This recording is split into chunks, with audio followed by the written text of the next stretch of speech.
unfortunately. But I want you to give you a little praise. Good afternoon, everyone. Hi. My name is Zenger, and it's my pleasure to welcome you to our nonprofit, Pat Conroy Literary Center.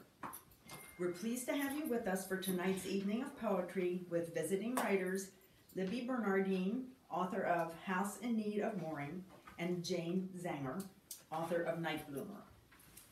Libby Bernardin lives in Georgetown, South Carolina. Her newly released poetry collection, House in Need of Mooring, is published by Press 53, which also published her earlier book, Stones Ripe for Sowing. She has also published 2 chapbooks and contributed to many journals.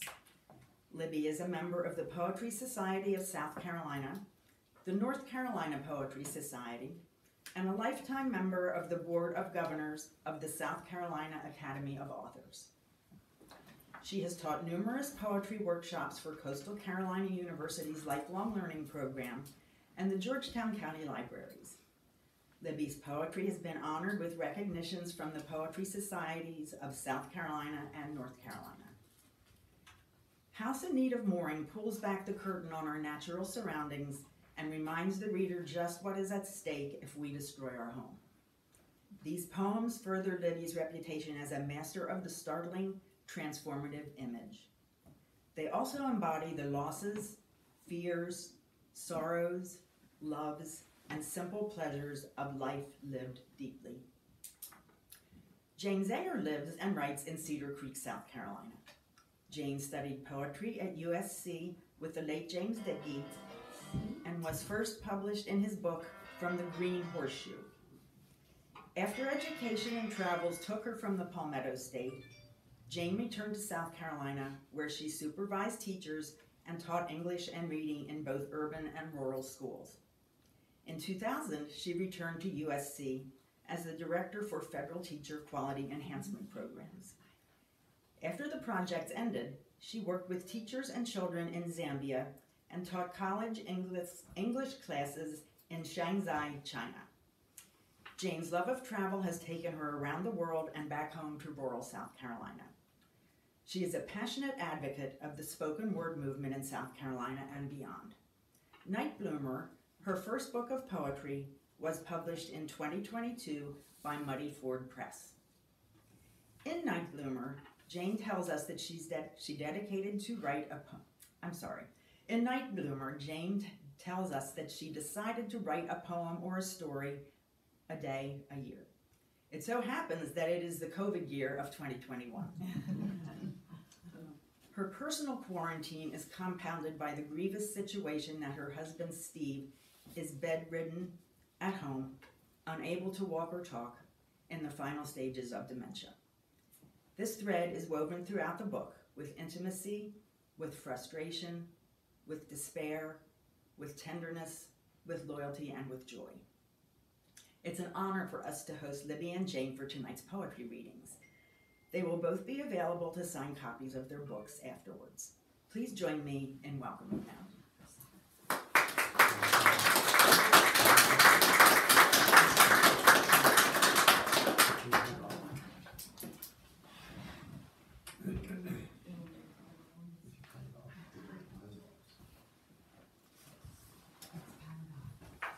Thank you for that nice introduction. And thank you for being here. I'm so excited to see so many of you that I have known on and off. There's Quitman back there, my nephew and his wife Lily, Karen, and a gator, another gator, Doug. And Doug and Phil and I went to high school together, and the rest is history, I guess. But he's an architect and an artist, and he was very involved with the development of Hilton Head, or maybe you did develop Hilton Head.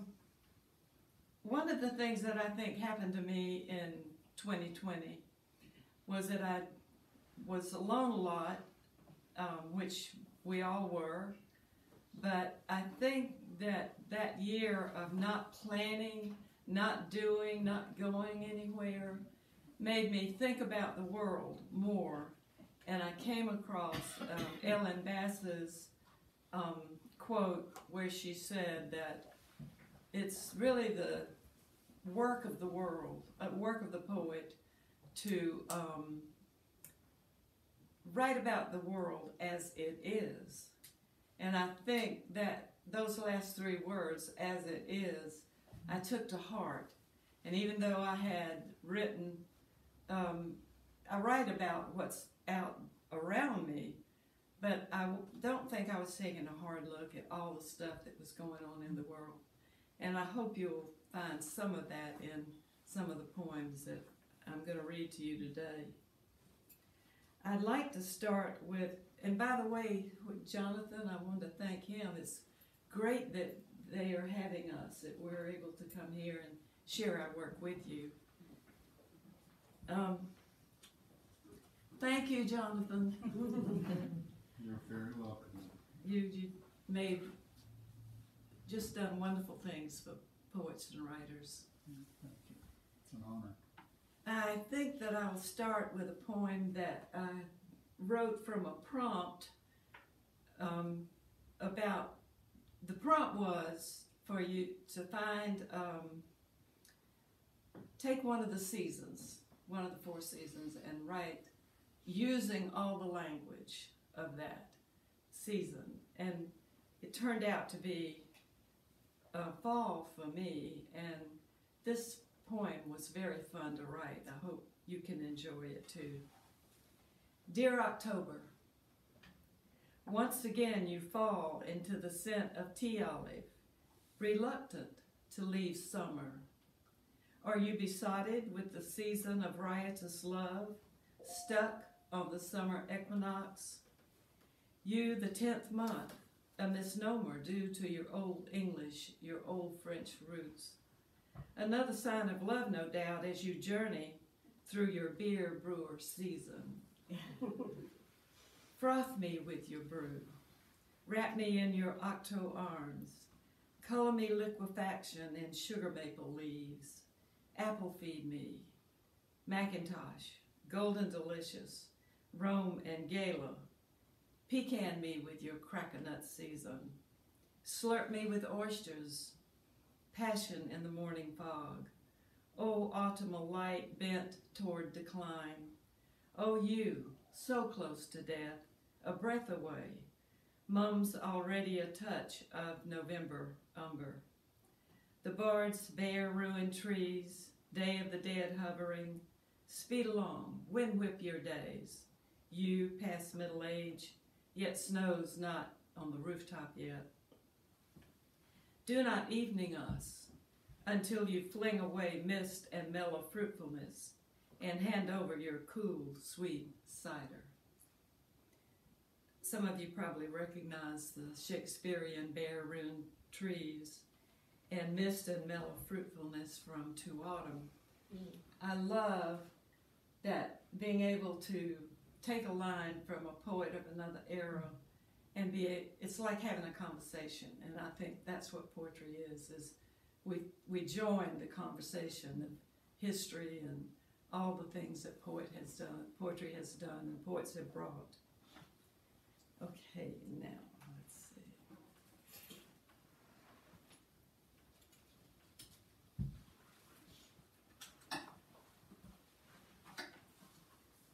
The price for long lives is sorrow.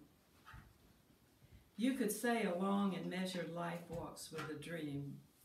Mysteries clotheslined across the sky, blowing like sheets. Words keep unpinning, unfolding. Letters spelling out worn-out stories. What am I to do with Joseph of the many-colored coat, and imprisoned Hebrew with God-inspired dream talk? Pharaoh chose him, who stored the grain to save plague-torn Egypt. And where are the Josephs among us? The would-be king, thank God, is gone. We have a new leader. May he be among the long-lived, for we the people, who haven't the courage of a sharecropper's son, crossing the bridge, first to violence, last to peace, always his aim. His caisson marches. Remember his long life of sorrows, his scattered, good troubled seeds, like wildflowers, purple fringed, lily leaved, sweet shrub, spice bush, bloodroot, uproot into the world, blossom, blossom. South, a brief history. And now the rain, rivers, rivets of water stream from the backyard. I'm reading Natasha Trethewey's poems of her mother, once married to her white Canadian father. Mississippi, my own mother's native state. Gulfport, where my grandparents are buried. Alvin and Nell, the preacher and his wife at peace on hallowed ground. Once at a talk by a Southern writer, I heard a woman from Ohio tell a woman from Chicago the reason her wife didn't have her daughter-in-law didn't have a Southern accent was because she was educated. We all have our presumptions. Natasha, the laureate, returns to the South, holding the ghost of generations. I return to Mississippi, state that made a crime of me, mulatto, half-breed. Mulatto, offspring of one white parent, one black, also Creole child of maybe Spanish, maybe French in America, and black. Natasha, writing the blend of words. My father says my grandmother refused to speak to my great-aunt Maud, whose child was born creamy, rich, dark.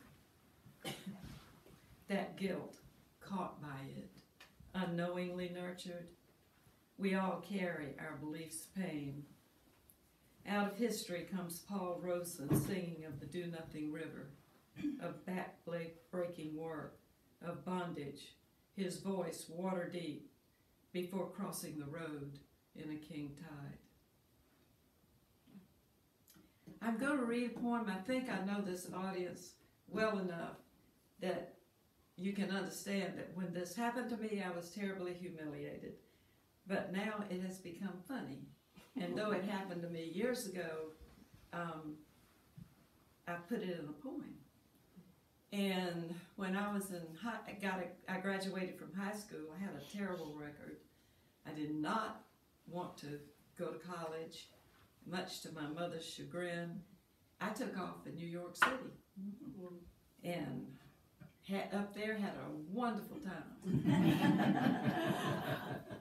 I met this really cute guy who must have had some money because he took me to a restaurant called the Versailles in New York City. And that is a classy restaurant.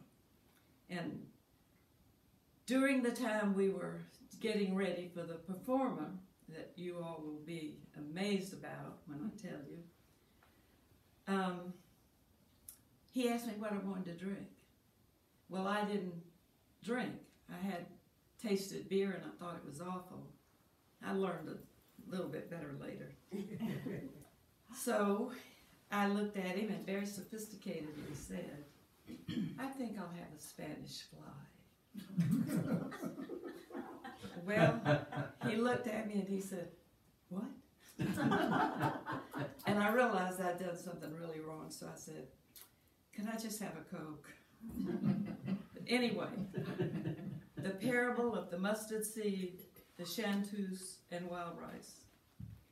Can we believe the mustard seed grows into a large tree, producing seed for the birds to gather? The ever-present sparrows build their nest, shake down the seeds born by wind. Many are fed.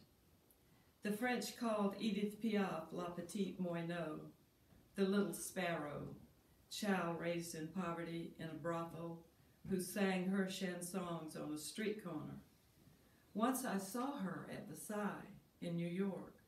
Who was this voice in this little frame belting out, padam, padam, padam, fist clenched in pounding rhythm?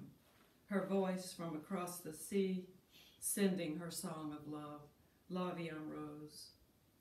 Wild rice across the street gracefully dies, scatters seeds for any of the marsh folk to feed as it ages. The sparrow chit-chit whistling over near 3 red roses blooming on a bush 3 years dormant. I hear the faint sound of cricket. I call it to me, the faith of its song. I send it out among the grains.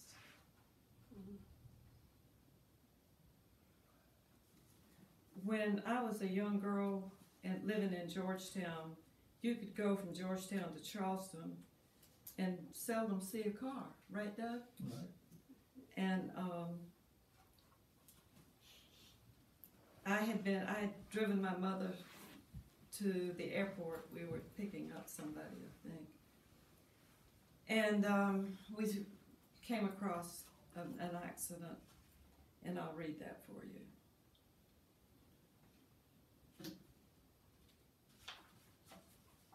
Drive from Charleston Airport on Highway North 17. That evening, sun going down, magenta shades of, or whatever that color, streaked across the sky. Just beyond Owendo, a scatter of houses, folks standing on the side of the road. Nearby lay 2 covered forms, neighbors embracing a woman, holding her up to bear what she cannot bear. I stopped, but a man, likely also a neighbor, face lit by the garish red rotation of a parked ambulance, motioned me to move on. Go on now. He signals with his left arm. Agony chiseled on his face as he approaches our car. Go on now, this be our business. The man's lips drawn, my mother's hand over her heart. Those bodies, there, so near the road. Eddie, I'm going to read a poem for you. Cool. You'll appreciate this poem.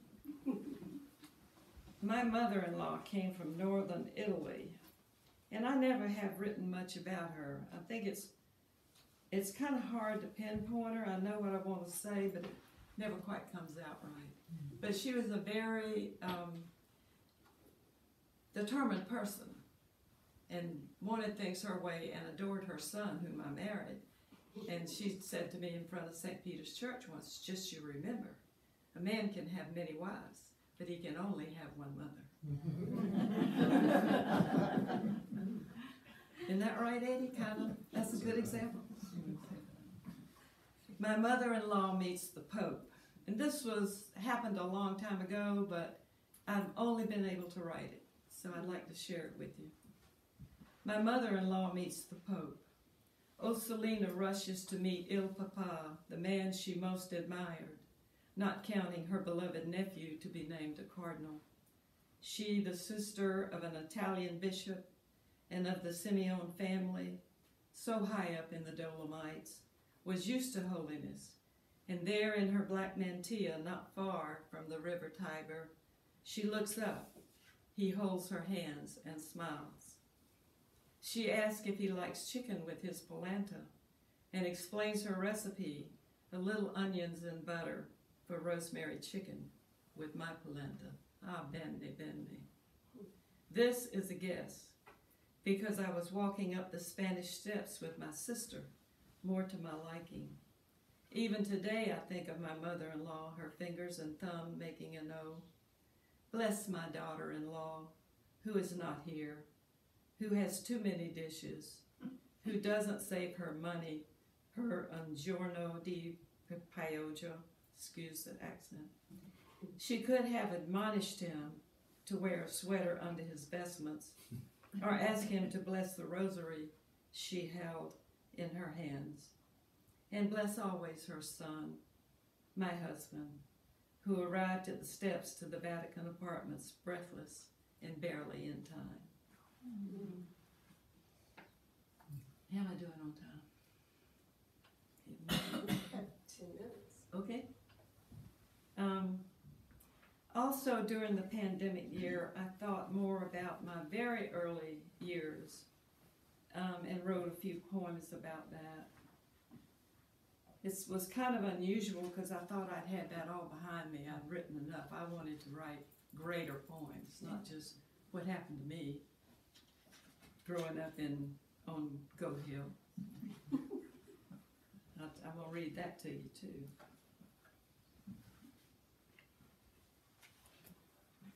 I must have Doug, you know about it, don't you? I know Goat Hill. A lot of people today say Bayview. They did back then, but we knew really it's Goat Hill. 1944. The marsh grasses stubble here without plumes, closer to the shore, oyster midden gone white. I'm where I want to be, the house near the bay where ships once came in, red tugboat guiding. It's a good enough house, often in need of mooring. Dare I open the screen door, then the half glass, half wood door. Mother in the kitchen, she is lovely even without her red lipstick, fixing turnip greens in the big pot. There on the couch, Daddy, exhausted from the morning shift, one hand across his now clean shirt, newspaper folded under. In my room, this one down the hall to the right, the window open, I climb out and sit in the chinaberry tree, feet dangling from the sturdiest limb as I wait for the expected stork, wondering why the big white bird doesn't stop. At night we pull down the blackout shades, the ones hiding us from the submarines, lurking offshore, beyond our eyes, fathoms deep. This poem I'm about to read to you is about the most autobiographical poem I've ever written. All the others are stories. Goat Hill. There under the apple tree, bees frantic for rotten food, Colleen Cunningham hit me on the forehead with a milk bottle, at which point my run of a brother puffed up his 7-year-old self, let loose a swarm of expletives ending with, I'm gonna beat the damn hell out of you, while I stand, blood oozing into my left eye, stung by his language, so that I forgot Colleen, the neighborhood bully, bees a bumble in my brain as my mother, who had been ironing my white seersucker halter top, bolted from the kitchen, gave my bloody head a glance, grabbed my brother. Mother of God, what did you say? While he, wild-eyed, scratched no seams in his hair. Sure, she was angry that he might hit Colleen, blurts out, these damn bugs are biting the hell out of me. Words hardly out of his mouth as she grabbed him by his shirt collar, dragged him up the steps, muttering, where did you get that language? While I stood there, the drone of bees, of bramble, me praying, stung by mother who tended to other things. Okay, I'm gonna read, I think, 2, and if there's a second, I'll read a third one. My close friend Bobby Kennedy, whom some of you know because she was vice president of ETV in charge of education, I think, and she died in 2021. And Bobby and I, with some other women, we are part of a dream group. We still have that dream group.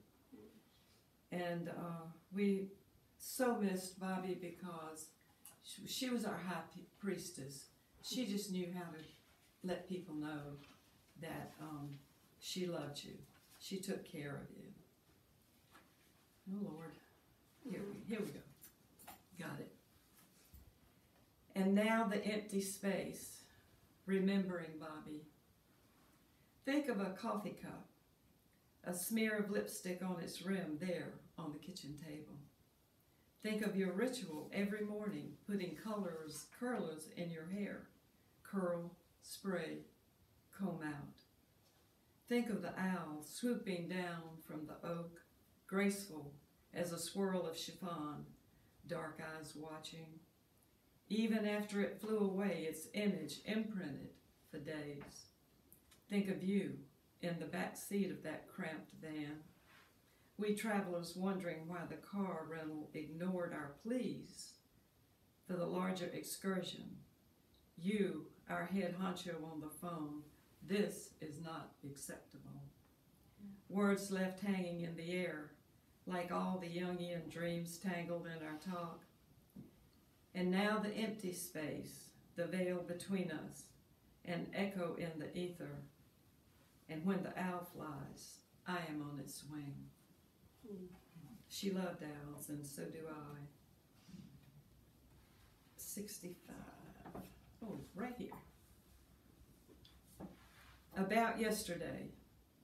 It's always behind us, holding on to what needs to go. My husband's death, your divorce. Those days left us brooding under a bluesy sky. Today, you and I alive with the sun's glint on the loquat tree, breakfast on the porch, frittata of eggs, mushrooms and onions, served with avocado and biscuit. We watch the young flicker feed. We take solace in our past. For me, the farm, grandfather and grandmother in their kitchen. He rolls his cigarette, watches her, hands in biscuit dough. Their yesteryear in growing crops, feeding field hands. You at play on the river, fishing. Your stories of Daddy Ben and how he taught you hunting ethics. Kill only what you will eat. Waste nothing of your catch. Be a good master to the pup I give you. So about yesterday, it's behind us. Dreamy flits of memory, lost loves we can't catch, grief rendered useless, the choices we made. But look here, this poem I wrote for you on the desk you made for me. Do I have time for one more, or am I eating into one your... more. All right, I don't want to be a pig now. No way. I'll read this last poem because it's another fun poem I did, and I hope you'll enjoy it, and then I'll just sit down and shut up. I've got an idea to write a poem about the moon, and I thought, what can you write about the moon? Nothing. Nothing. And then it occurred to me, well, there's all those cliches out there. Grab them. So here we go. Oh, moon, spoon your melted cheese in a blue month. You twice come, suddenly crawling from the dark sky, parsing a doorway. In an eye's wink to turning gold, casting your moon river. Oh, moon, you crooner, shiver my heart with creamy song. Your scrumptious notes, hewn from some ancient rune. Spellcaster, moon-eyed pumpkin, keep us shining on me. You languishing crescent, you full-bodied champagne, let me lipstick you, lying under this cloudless sky, watching as you wander, wondering where you go after you've strewn beaming memories. What is it that fills me so, and festoons the night's immensity of silence? Moonlight ladling golden oldies over me. I hear your silvery moonbeam voice drifting in a sleepy yawn toward the western sky. Oh, blue moon, oh, red moon rising, oh, harvest moon, oh, lunar egghead. Cosmic pal, leave me your lunar lunacy. Let me bay in the dunes, your tunes dripping ecstasy. Thank you.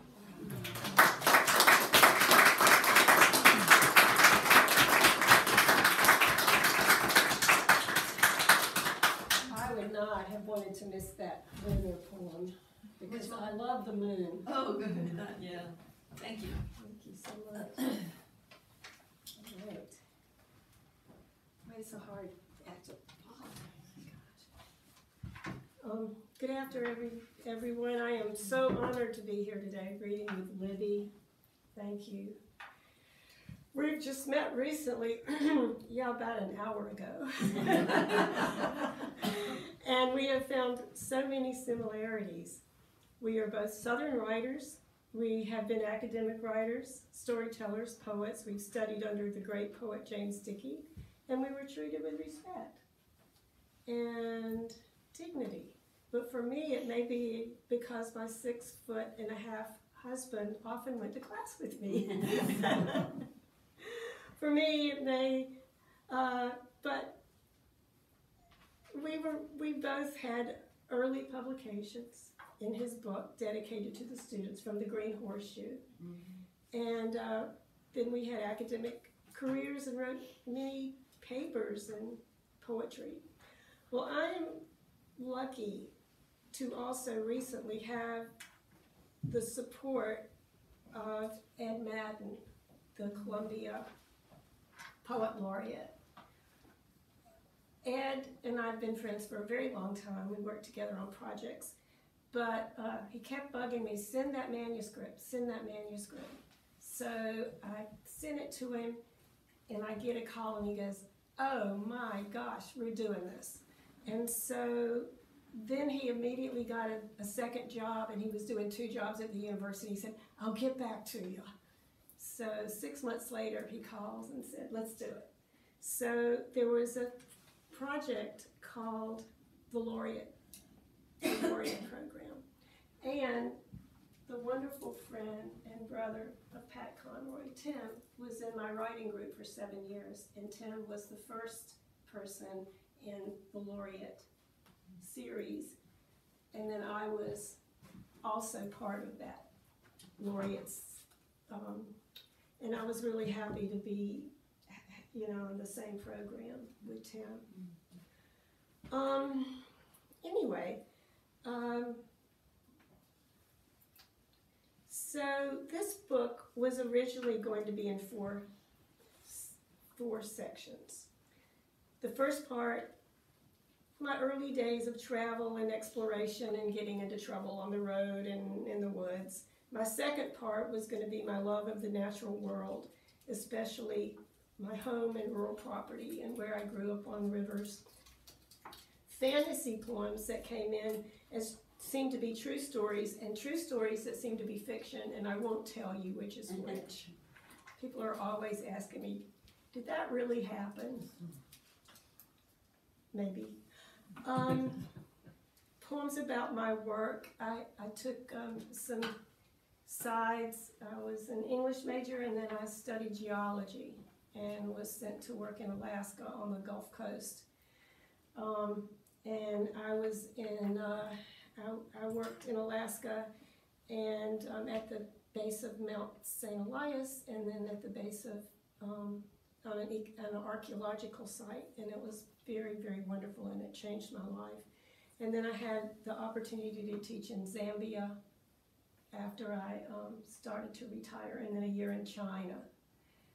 And one of my Chinese students calls me every 3 days.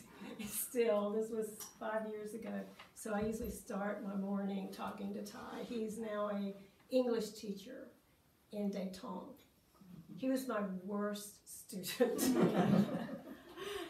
He came to the apartment all the time with the other guys. But anyway, that's another whole story. But we do FaceTime, and I talk to his students and say, he was so wonderful. He was the greatest student ever. You're going to learn a lot. But then the poems about my husband, Steve. I married him when I was 21. He was a geophysicist, and we lived in Texas. And then he liked science, wasn't particularly excited about poetry, so I didn't read him my poems very much. But he became ill about 5 years ago, and he passed away a year and a half ago. Someone who was never sick. And so part of what happened is I had to stop all of the craziness of my life, the work, what I was doing, all of my clubs or anything like that, and I was home with him in my house. And it sounds devastating, but he had a sense of humor to the very end. And I will just tell you one thing, because I realized that I couldn't do this book without writing the story of being with someone for that many years, the scientist and the crazy English teacher. How do you do all of that? I remember I was lifting him up, upsy daisy, trying to sit him up. Upsy daisy, honey, we'd sit up. A little bit later I said, what's your daughter's name? Because he had dementia, frontal lobe dementia and cancer. And he would say Katie, and I'd say, well, what's your son's name? Jay. What's my name? I don't remember your name. And I said, yes, you do. He said, Jane. And then I'd say, well, what's your name? And he'd go, apparently it's Daisy. And so we had these every day. Never lost his sense of humor and his ability to make fun of me as well. So I had to end up bringing some of those stories in. But he was fading away. And I had the encouragement from Ed and another poet, Ken McCullough, who was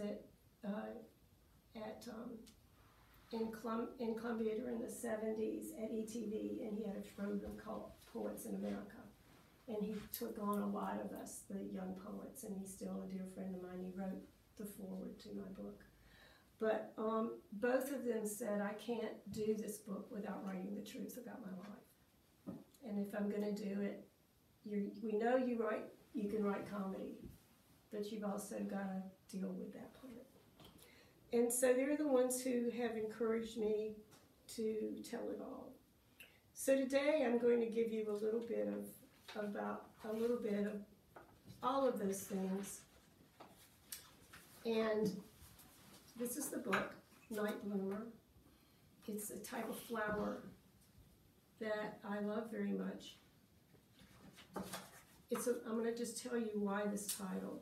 The night bloomer cactus on the cover comes from Central America. It's in the genus Epiphylium. Now your husband would appreciate this because he's a botanist and he would, about these epiphyliums. The white and golden aromatic flowers last only a few hours, blooming after midnight and closing before dawn. I've been growing and photographing them for many years, and there is a myth that the blossom represents the Star of David above the manger. And the moss it attracts are spirits of angels. And on rare nights, when the bloom is imminent, friends come to my house, to my moon deck, in their pajamas and bring bottles of wine. And it's an evening to celebrate with stories and confessions. So that is why I so love this flower. But I'm going to do a little bit of the 5 areas that I write about. And one of them is what happens when you have someone that does everything and takes care of you for all of these years and then it's gone. And this is called overdue maintenance. Remember, I have a farm. It's 3/4 of a mile down my driveway. I am scratched and bruised with chigger bites in sacred places. That's what happens in the country when you cut brush and haul broken branches into the deep woods. I flail and whack away at my old life with chainsaws, clippers, and the dull old axe. There's so much to do, what with the old road blocked with broken limbs and full of potholes needing to be filled with gravel. And when I let it go, the weeds and straw take over. Meadows and flower beds become home to poison ivy, muscadines, and sweet gum trees. Fire ant beds rise like tiny volcanoes in the field where we once fought each hill together. Their task today to mow the meadow, shore up the fence where the deer crashed in, kill the wasp above the door. Without him here, I am the only one left standing, wondering how to crank the antique tractor, mix the gas with oil, if that's what I'm supposed to do. It's not the hard work, but the loneliness of it all. Just me and the old solar shower he made one summer, rinsing off the mud and sweat, way out here without a naked care. I miss the way he lugged the red thermos on his back, his apple pie and warmth on a cold night. But I wanted this rural life, and I asked for it, and will maintain it a little longer. And to the strong sisters who have been in my place, you know what I mean when I say, it's not the hard work that stings, but the sharing of it I miss.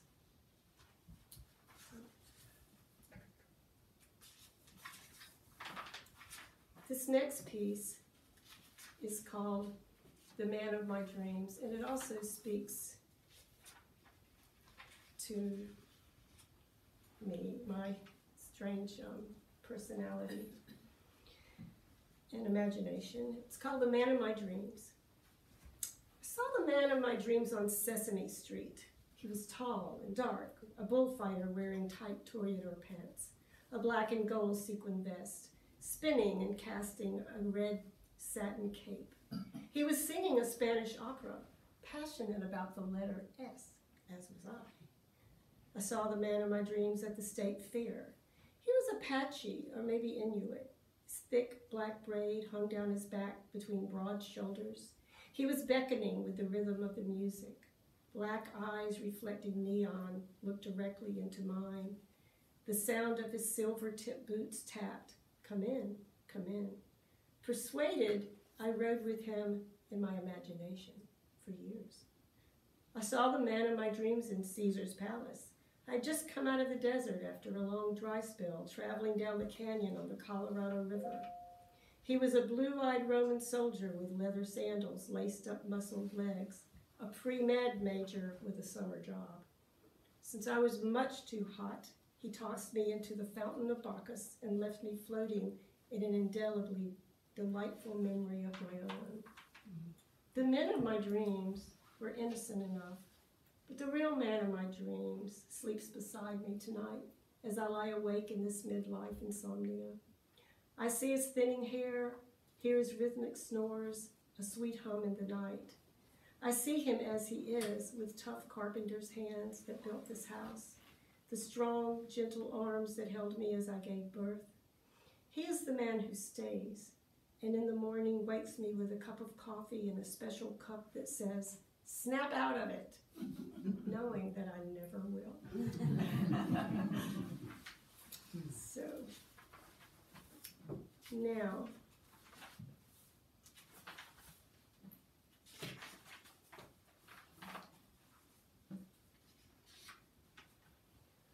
this is called walls. So, this is the wall, the one that protected Jericho, the great one that Qin Shi Huang ordered, the one the Russians erected in Berlin, the one made of water that rose from the sea. But this is the wall I've built around myself, as if any wall could work forever. We are confident in the strength of walls, but you know, enemies can pass right through.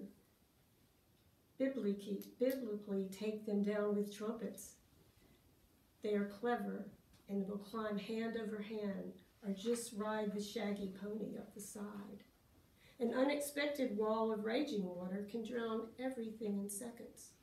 But knowing all of this, we still construct them, hide from the truth, hoping the walls will keep us safe from the inevitable yet strangely handsome barbarian waiting on the other side.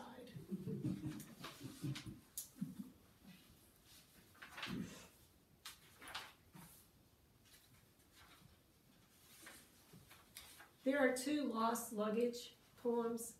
They're both just as ridiculous as they can be, and every line is true. So I'm going to do the lost luggage in China and not the lost luggage in France. Let's see if I can find it. Oh.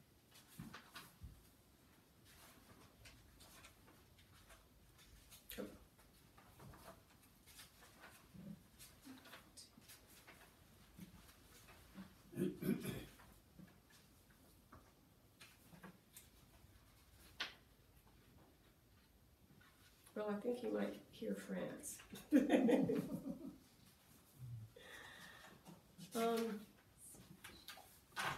Okay.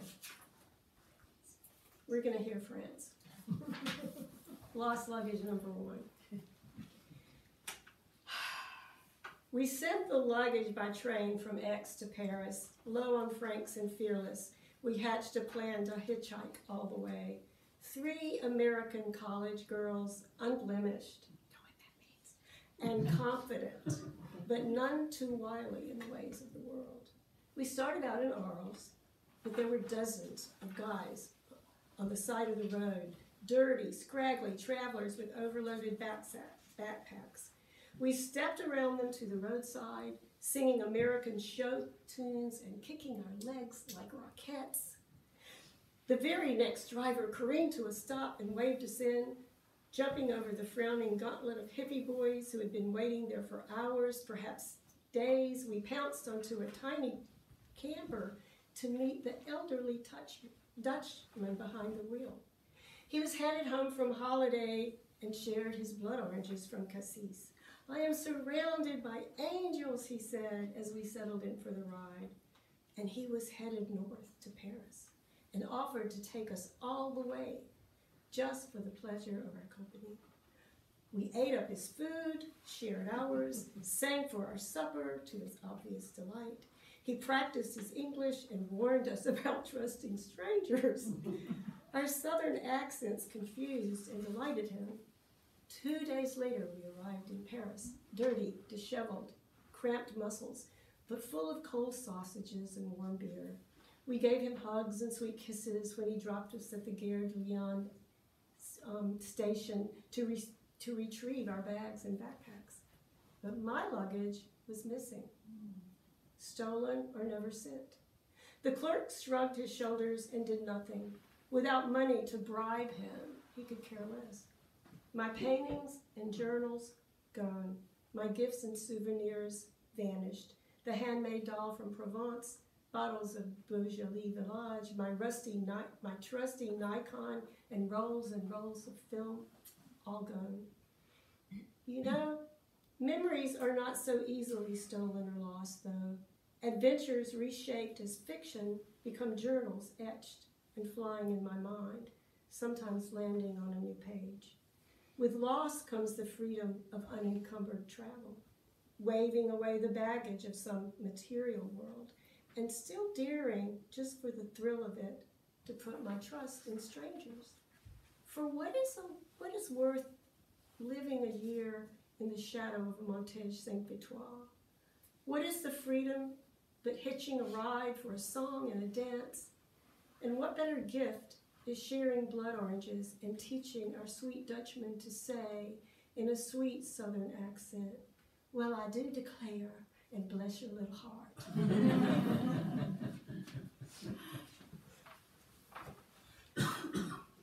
Southern writer, sorry, can't get away from it. I'm not going to say this is me. It's not me. It's some other cousin of mine in the family down in the Gallivant's Ferry farm down in sometime in her life. It's called Shucking Beans with Aunt Fruity. Nuts, muscadine, and cherries. Got to be the right season. Timing's everything. There is some food worth the trouble. Boiled peanuts take some finesse. Gotta crack them carefully. The best ones have firm red nuts. The large perky ones you will offer to someone. Hey, this is perfect. Take it all. Lacey, that fool you're crying over is not worth spit. Sometimes you need to wait for the next batch. Oh, I love it when the sour cherries ripen. You bite half of it and get that pit spit out. Just rub the red juicy half on your lips and get a good stain growing. Skin notices. The grapes are almost ready. Muscadines make the best wine, you know, but don't get excited about that. Your Uncle Bubba won't give up the family recipe. Don't love anyone that craves a bottle unless it's a baby. We've had enough trouble. Can't ever trust a drinking man, Lacey, no matter how charming they start out being. Best let me teach you to make the jelly. In Aberdeen, when I was on tour, I met a trumpet-playing man who snatched a whole cherry out of my fancy drink and sucked on it, and then spit out the pit and played with the stem. In a bit, he took it out and held it up with a pirate's grin. He had tied the darn thing in a little knot with his tongue. Mm-hmm. I was a practical girl in those days, and my first thought was, who has the time to learn a trick like that? But my second thought was, I'm going to marry that man. Another thing, Lacey, it's the little things that show a young man's character. You know how some dude gets rid of his wad of gum and will tell you a lot about him.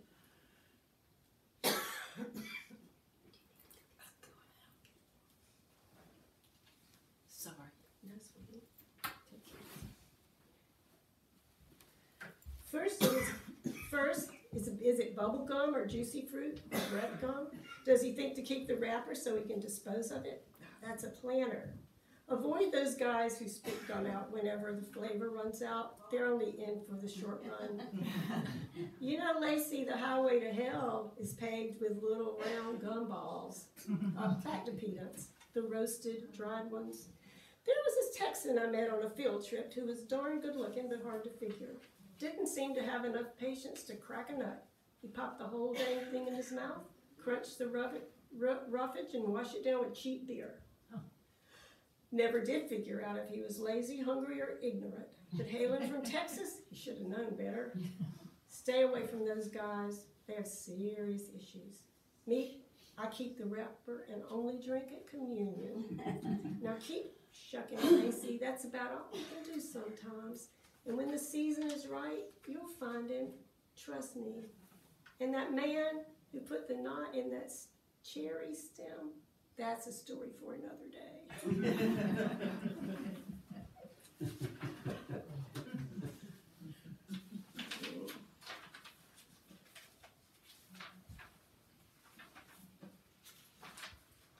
Now I'm going to do a little series from, I told you that I had worked in Alaska with Dr. Miles Hayes. It was like a very, very important part of my life. And we would be taken out on the coast during low tide. So you have to leave about 3 or 4 o'clock in the morning. And then the plane, a little Cessna 180, would land us on the beach. And they would come back to get us hours later. And so I was the only woman on this field trip. And this is called Working on the Alaska Coast. Morning comes slowly on the spit near Valdez.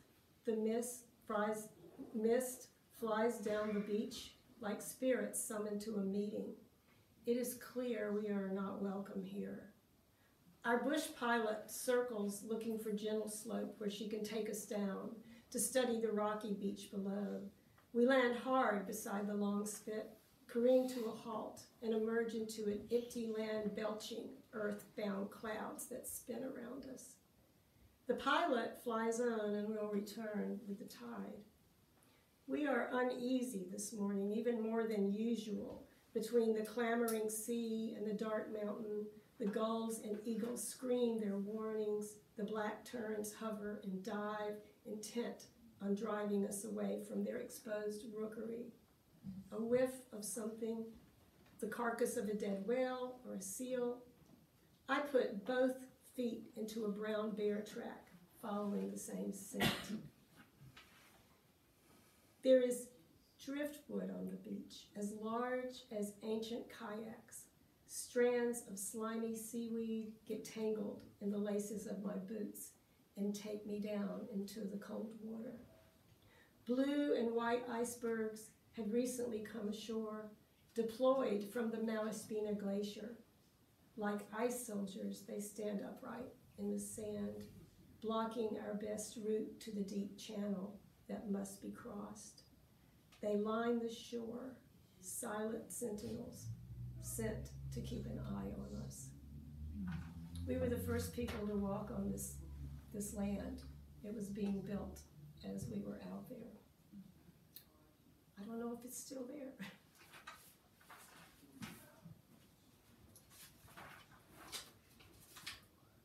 okay? Yes. More stories? Oh, I found lost luggage too. Do you want to hear it? Yes. Oh my gosh, this is so embarrassing. Okay. But you guys have nice faces. So. Lost luggage. Teaching in my pajamas.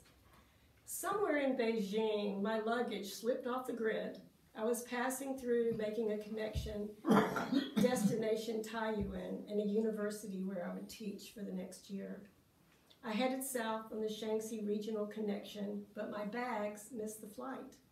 I imagined some man in a white baggy uniform sorting through my stuff in a back room, looking for contraband.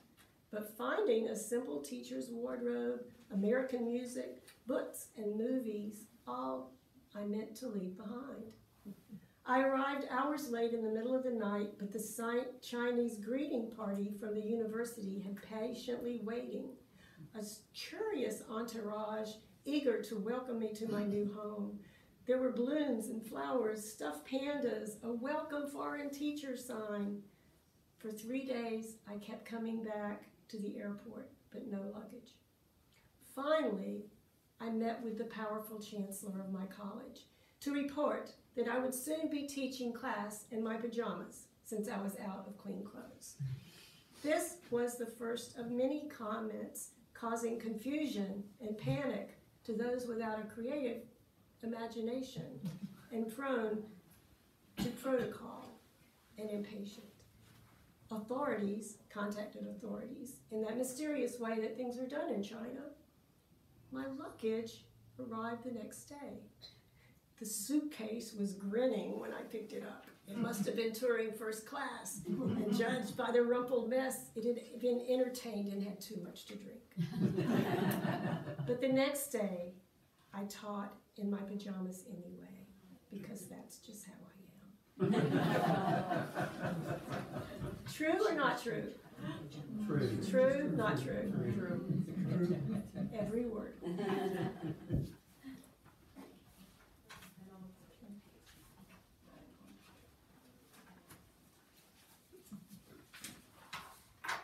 For about 9 years, we left South Carolina, and I worked at Houston Baptist University as a media specialist. At this time, Steve was doing geological work. But I had a lot of students that worked in the university with me. And this is about living in Houston, Texas, and pre-children, and but I had graduate students that became very close to me. Taking down walls with sledgehammers. In Houston, we took down walls with sledgehammers. It was just a typical tract house with no pizzazz. We got a sudden inclination from inebriation, and you made the first hole, and like everything else, no turning back. The goal was to make 2 small rooms into one brighter space for feral cats and unannounced house guests. We took them all in, even amnesty-seeking immigrants running from civil wars. Hey, sweetie, remember Julio and Evita, the brilliant Nicaraguan students working in my lab that year? They trusted us, their American surrogates. Remember the night when Hurricane Alice struck the city? We were hunkered down, and they showed up, pounding on our door, drenched. And between them nestled Julia, their spirited younger sister needing sanctuary and a place to hide. At 15, she had crossed 4 borders alone, passed along in safe houses, escaping the Contras and the Sandinistas, surviving the trip using diamonds sewn into the hem of her skirt. They were the lucky ones. For the next year, we danced to their music as they cooked for us, smelled the spicy aromas, which reveled in their rich language, with no walls between us. True or false? True. True.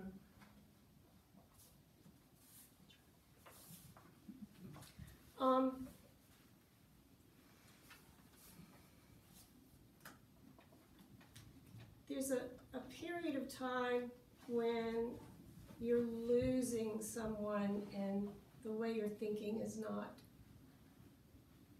the same. And there's a poem in the book, there are 3 poems called Blood, part 1, part 2, and part 3.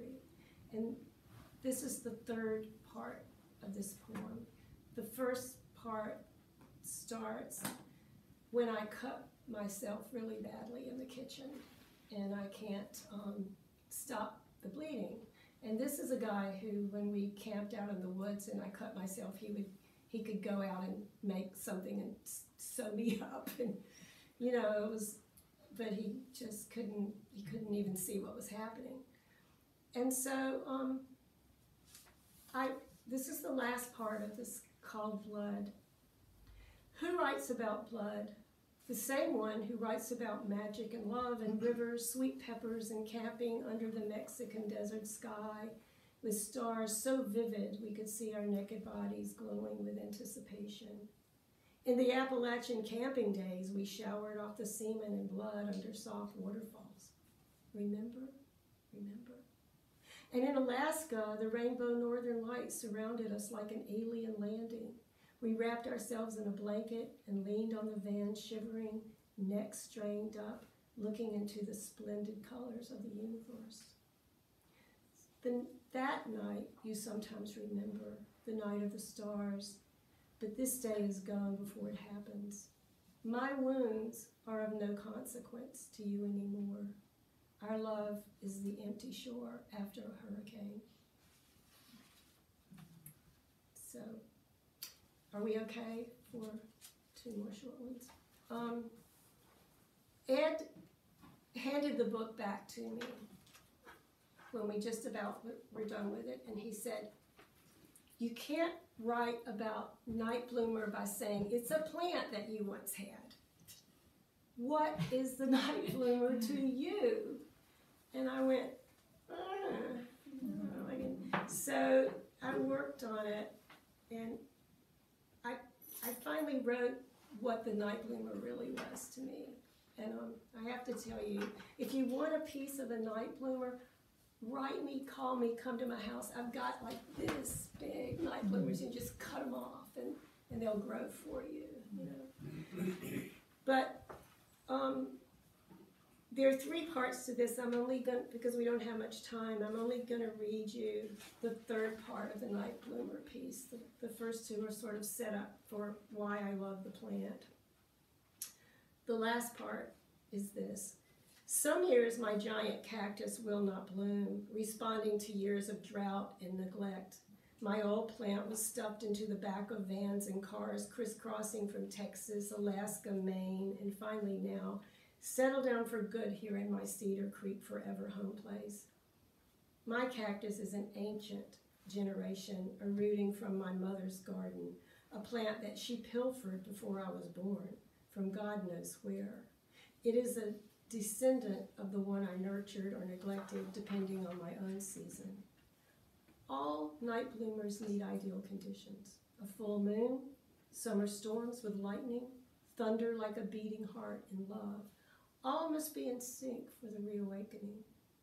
And when my plant finally opens up, she is young again, splendid as she ever was, glowing white and golden, her perfume filling the midnight air. The pollinators come, they always respond. The moths that have been waiting maybe years, living for that exact scent. The smell, the pheromone that calls moss in from some tree roots or spongy soil, just another miracle. It is the way the earth has arranged things.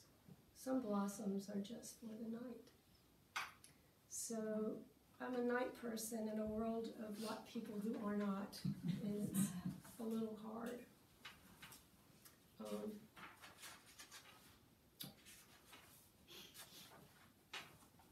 The 3rd part of the thing that I write about is where I live in nature and what it means to me. This book, State of the Heart, I don't know if you have seen it before, but I was asked to write, Ada Rogers, I was asked to write in volume 3 and talk about Cedar Creek, where I live, and my wildlife in Cedar Creek. And it's not a poem, but it's the history, it's the geography, it's why Cedar Creek is so unique. And I really love writing about science and nature. And if you have a chance, if you haven't, not because of my poem, but so many other things in this book, there are 3 volumes. But if you're going to get one, this would be a really good one to get. And they're here. I'm going to read 2 more, and this one has to do with how I feel about the trees on my 13 acres, well, 12.5, called Red Oak. My huge oak, older than America, the one that might kill me, leans in more each year.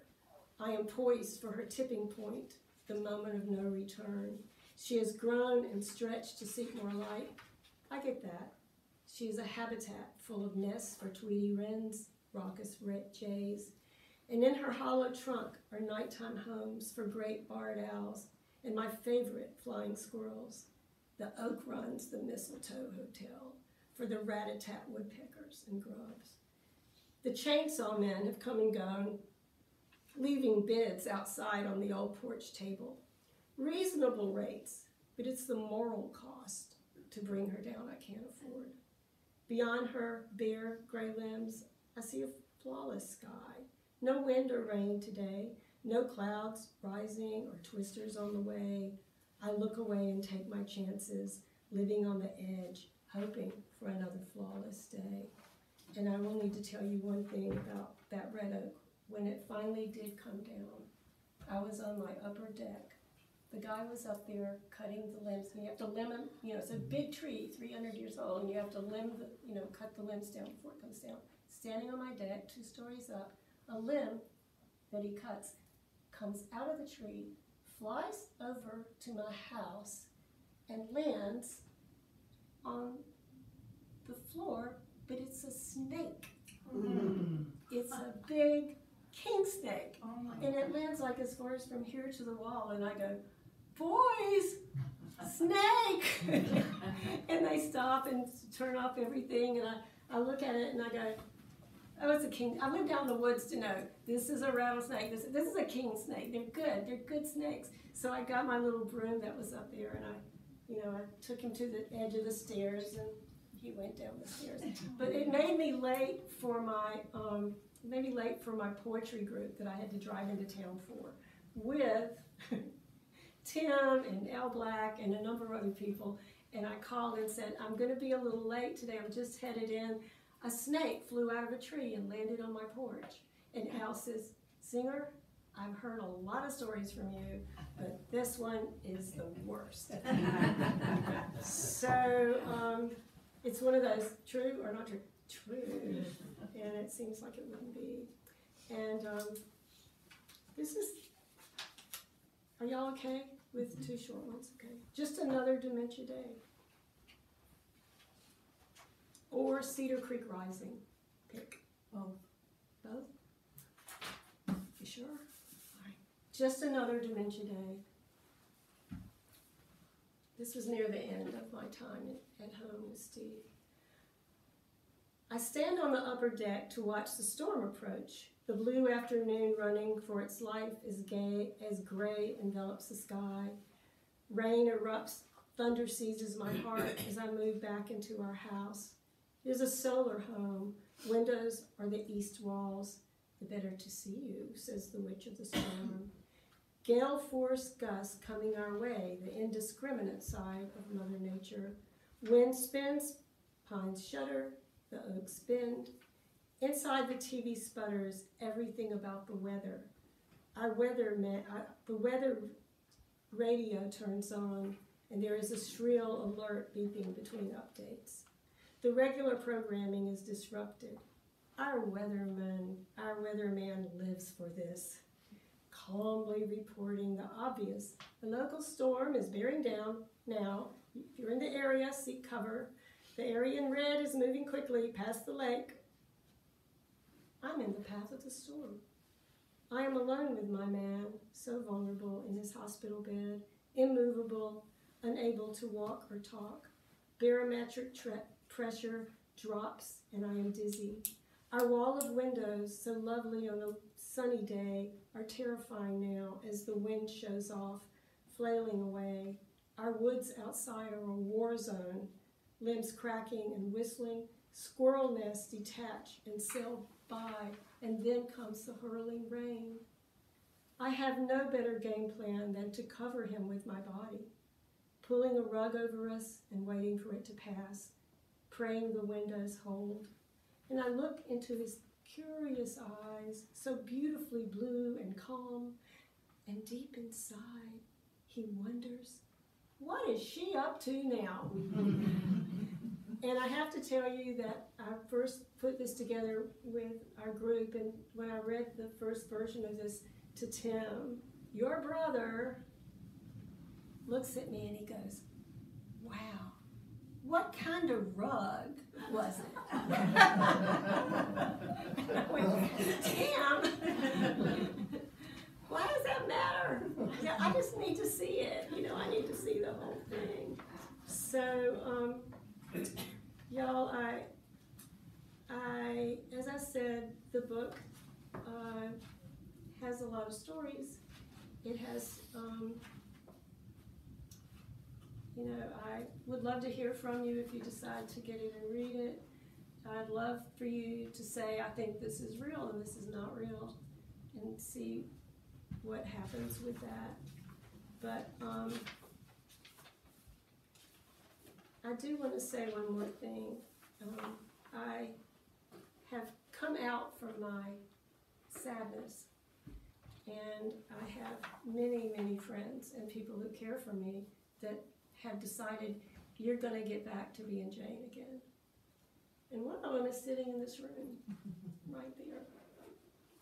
And when things started falling apart and that overdue maintenance, I was not able to do it. I had a friend who has come, and I can't drive at night, so that's why I'm able to be here tonight, because he loves to drive at night. So this was the first lunar eclipse about 1.5 years after I was by myself. I see the long path ahead. It runs along the forest. The fall weather has descended. There was a lunar eclipse tonight over the full moon, a beaver moon, looking down on me as I waited to see how long it would take for the earth to block the light. The way your love blocks everything else, the way your shadow fits over mine so beautifully. And so that is what I have for you tonight. And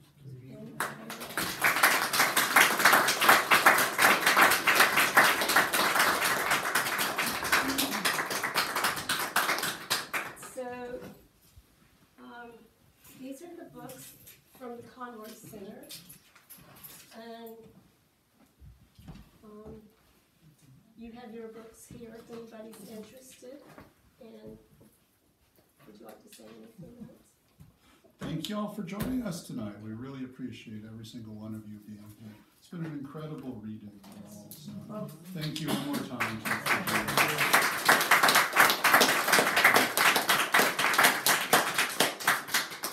They will happily stick around because they have to. They're contractually obligated to. But we have books available for sale and signing, and I hope you all will take part. The lights in the gallery side of the museum are still open as well. For those of you who haven't visited us before and haven't had a chance to see the exhibits, you're more than welcome to do that tonight also. And this is your book from here. I have a set of these if you're interested in the South Carolina book. I don't know what these are selling for. I think those are $20 for State of the Heart. We do have the earlier volumes up front in the gift shop as well. Anyway, thank you all for coming. I appreciate it. And I'm so happy that I got to be on stage. Walk out on you. It's great being with you.